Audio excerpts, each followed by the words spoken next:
Welcome to Podkey Daily News, your fast brief on markets, conflict, policy, and infrastructure. Today's throughline is pressure on systems that looked resilient until demand or conflict spiked. Shipping lanes, power grids, hospitals, and even high-growth tech balance sheets are all showing where the strain really is. SpaceX put up huge top-line growth in the second quarter, with revenue up 92% to about $7.8 billion, but it still lost $541 million. The key split is Starlink versus everything else. Starlink now brings in more than half of SpaceX revenue. It's the only profitable division, and its subscriber base doubled year over year in the first quarter of 2026. Investors are focused less on growth and more on burn. The company disclosed about $18 billion in planned capital spending, and in one quarter alone spent roughly $15.8 billion on data centers. That spend is also raising questions because most of the compute capacity is going to outside clients like Amazon and Google rather than mainly to XAI, while XAI itself is dealing with leadership churn and co-founder exits. Since the June IPO, shares are down roughly 20%, sentiment has deteriorated sharply, and lockup expiry plus potential insider selling is the near-term risk to watch. Around midnight on August 5th, roughly 20 ballistic missiles hit Kyiv, killing at least one person and injuring more than 20, with strikes on an office building, warehouses, a private home, and a DIY supermarket. Residents reportedly had no warning to get to shelters, which matters because it points to the speed problem as much as the firepower problem. President Zelensky also released footage from Kherson showing a Russian-operated drone chasing and bombing a vegetable seller, calling it a human safari. That wasn't presented as an isolated incident. It fits a documented pattern of hand-piloted drones being used to deliberately target civilians. The broader military picture is that both sides now rely on a layered drone ecosystem, from cheap FPV quadcopters carrying improvised explosives to long-range Iranian-supplied Shahed drones, while Ukraine is also striking logistics targets inside Russia, including Wildberries warehouses to hit consumer supply chains. A more immediate economic risk is in the Red Sea. An Indian-flagged merchant vessel was hit by an unknown projectile, sank, and its 14 crew had to be rescued by the Yemeni Coast Guard. The attack has been blamed on the Houthis, and the bigger shift is that Houthi forces have now fired on Saudi vessels in the Bab el-Mandeb Strait for the first time.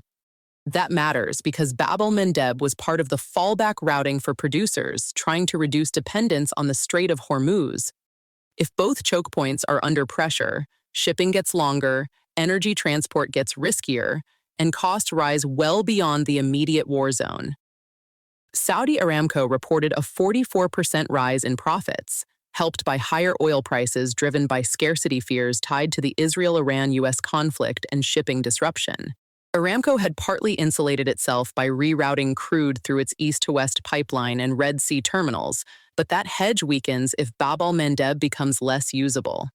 What to watch next is whether disruption stays episodic or starts forcing sustained rerouting through longer paths, because that is when freight and energy costs bite much harder.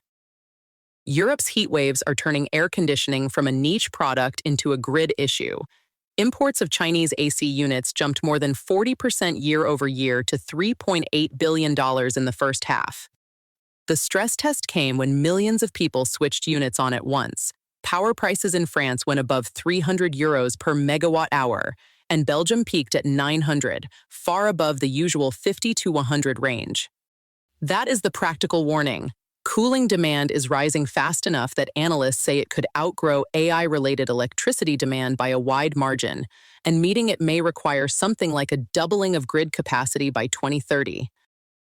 In U.S. healthcare, second quarter earnings are now showing the lagged hit from the end of Enhanced Affordable Care Act subsidies. Hospitals have to stabilize anyone who shows up in the emergency room, so when coverage drops, the bill often lands on the health system. Because billing and grace periods delayed the effect, the losses did not fully appear until the second quarter, where systems reported hundreds of millions in profit hits tied to newly uninsured patients. The longer-range risk is bigger. The Congressional Budget Office says federal Medicaid work requirements could leave another 4.1 million people uninsured by 2027. Two civil liberties stories are worth tracking together. Investigations say ICE is running continuous digital monitoring of online speech, using private contractors and building dossiers with personal and workplace data. The agency's surveillance budget reportedly jumped above $250 million in the first full year after Trump's return, and some people say agents showed up at workplaces with letters warning that critical online posts could be criminal. In the UK, a secret legal order reportedly proposed forcing Apple to create an iCloud backdoor that critics say could expose data from as many as 35 million users without individualized warrants. The common issue is state access expanding faster than oversight, with direct First Amendment and privacy implications. Defense software and autonomous weapons are still accelerating. Anduril, now valued above $60 billion, is negotiating to turn a former Bethlehem steel site in Maryland into a drone boat production hub. Palantir also said second quarter revenue nearly doubled, driven by heavier military use of its Maven command and control platform, with usage reportedly doubling since December and quadrupling year over year. The takeaway is simple. Battlefield demand is moving defense tech from pilot phase to industrial scale. Missouri voters are weighing a plan to scrap the state's top income tax rate and replace the revenue with broader, higher sales taxes, including on services like streaming and auto repair. Economists warn the shift would be regressive, and similar pushes are underway in other states. 25 U.S. states are also suing over new tariffs on goods from more than 80 countries, arguing the administration is using a forced labor rationale as cover for tariffs. The Supreme Court had already found illegal. And in Tunisia, heatwave-driven power cuts triggered protests, exposing how weak reserves, constrained gas imports, and limited fiscal space can turn extreme weather into a direct political crisis. That's the brief for today. Thanks for listening to Podkey Daily News. This episode was generated by Podkey. Create your own at podkey.fm.